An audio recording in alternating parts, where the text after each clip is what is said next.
Hello and welcome back to Nobody Does It, FK Metta here on Football Manager 2022, and we are at the end of Season 3 here on the save of the Building a Nation in Latvia, and as you can see we have won 2 trophies this year. It won't take a genius to figure out which 2 trophies this most likely is, considering there are 2 trophies in Latvia and we're definitely not winning anything in Europe at the moment. Let's get right into the season review of Season 3. And as you can see, we had some new arrivals to begin with. Now, there's one name that immediately pops off the page here, but we'll come to him at the end. So we brought in Pierre Weber, a left-back option, German international, German, 19, pretty good. He played 13 starts, 19 off the bench. We brought back Emil Sabirka as well. We brought him on a permanent deal as well because he was a free transfer. He was on loan with us last year, so we're delighted to get him back in the door.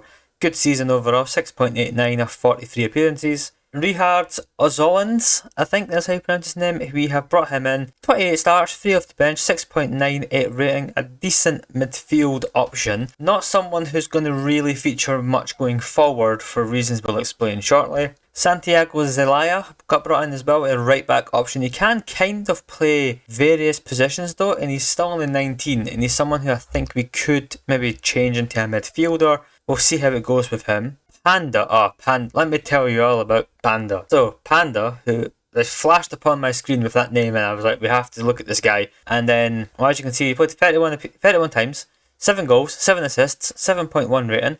He's pretty good. He's 18, and he's fast, he's good at dribbling, good with the ball at his feet, his crossing's getting better. I think he's pretty bloody good, all things considered. Really, really happy with Panda. He's not the best Brazilian that we have, but, he's very good. We brought in Diego Luna. He's only played 3 times, but we only brought him in a few weeks ago. So, can't really do much yet, but he's a midfield option. I think, again, he's pretty solid. He's more of a ball winner, but he can pass. He's, pretty decent overall. We brought in David Pokulski. He was brought in at the very beginning of the season, and I don't think he's really going to stick around a huge amount longer. Good season, 7.2, 4 assists, 3 goals off of 46 appearances. He pretty much played all the time. However, he's just, he's on $1,000 a week as well. Now, because of our contract increase he got, he's probably not going to be long for us. But the real star of the show is Silva. Now, Silva, we brought in from Botafogo. 45 appearances in total, 24 goals, 5 assists, and we're going to get him up full on the screen. Look at the state of him. It doesn't look actually that great when you look at it on paper, but the goals, 17 goals in the league, 3 in the Champions League, 3 in the Europa League, we'll come to all that in a moment, don't worry about it. 1 in the Cup, which, great. But he's just an outstanding player. He's been so good, he's 18, we've got him on a couple years contract, he's going nowhere. He is just amazing. Transfers out, we did unfortunately lose Vapne, as we mentioned in the previous episode.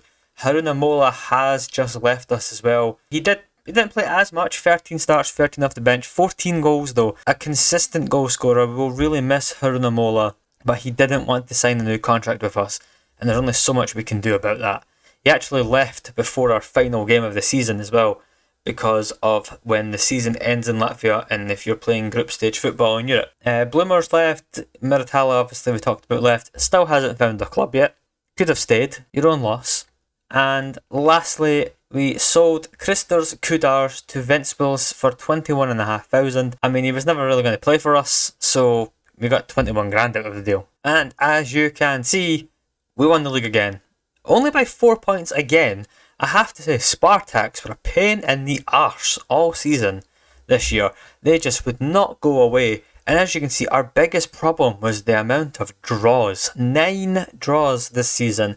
Only 3 defeats, but the 9 draws were a real killer because otherwise we were comfortably, I would say, the best team in Latvia.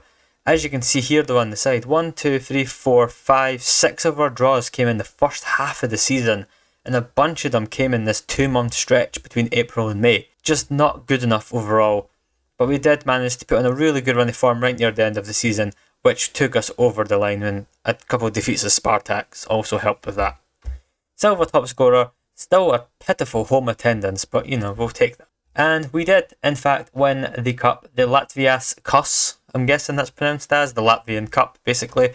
We did win it. It was a pretty straightforward routine thing. Again, I didn't really care about winning this trophy, but we won it. We'll take it. Next, we had Champions League football, which went much better than I think anybody anticipated.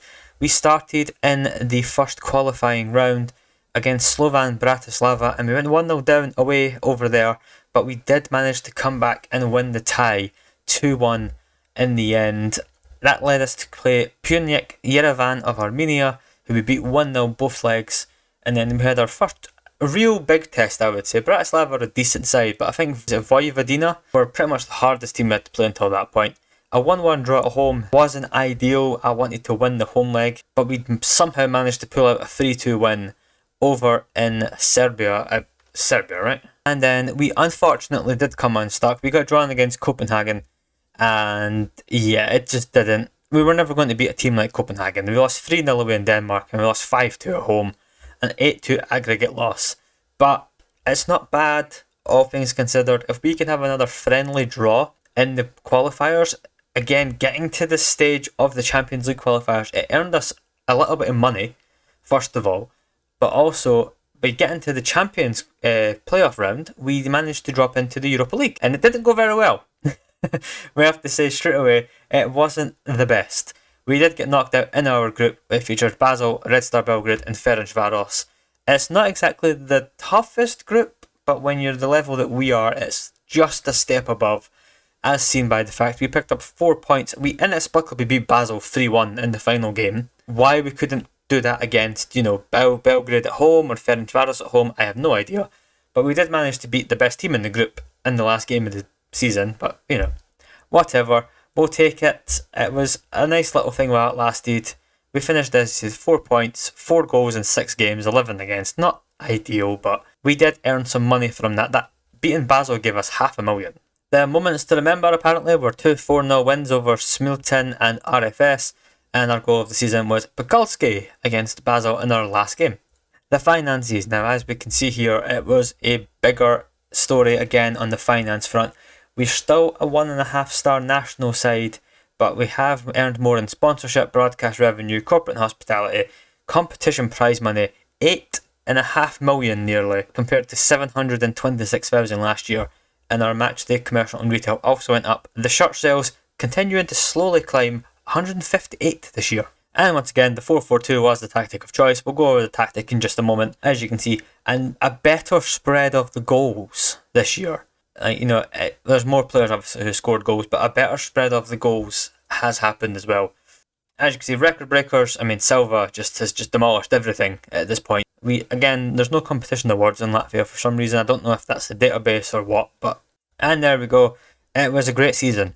Nothing else you can really say beyond that. Pretty much, we achieved what we wanted to do. We won the league, we won the cup, and we've made money, and we have in fact started some developments as well. If we go into the club vision, ignore this. We have no good youngsters at this moment in time. Everything is going up. We're adding staff. Our youth facilities are almost finished. They'll be finished actually in 9 days on Christmas Eve. And our training facilities will be finished in February as well. We've also managed to improve the youth coaching again. If we have a look here, our junior coaching is excellent. Our youth recruitment is excellent. We are starting to build the foundation for this team, which is going to give us money, which is going to set us up so that we can propel the rest of the league with us as well. Finances, $6 million plus in the bank. £3.5 million transfer budget this year, with $22,000 on the wage budget. I don't know exactly yet because the new season hasn't fully kicked in what our actual transfer budget will be. The fact that we're in the millions and my wage budget is nearly double what we're currently spending means that I should be able to build a team that's going to comfortably win the Latvian league, but more importantly, continue to try and get us some form of European group stage football. I don't mind if it's the Conference League. It doesn't have to be the Europa League. I also want to win games in Europe. There's no point getting to the group stage every year in the Europa League to lose 4 of your 6 games and be, going nowhere. In the Dev Centre, the youth candidates, not amazing. These 2 guys are the best of the bunch. We've got Yanis Smeetans. I just don't really see it at this moment in time. Not consistent either. It's just, I don't know. I'm not really seeing that one. And we've got Davis Morosh, who I think he could be pretty good. I don't think he's an advanced playmaker, but we could potentially train him to be a central midfielder. And as you can see, like, he's 7 and above in stamina. His stamina is absolutely hideous.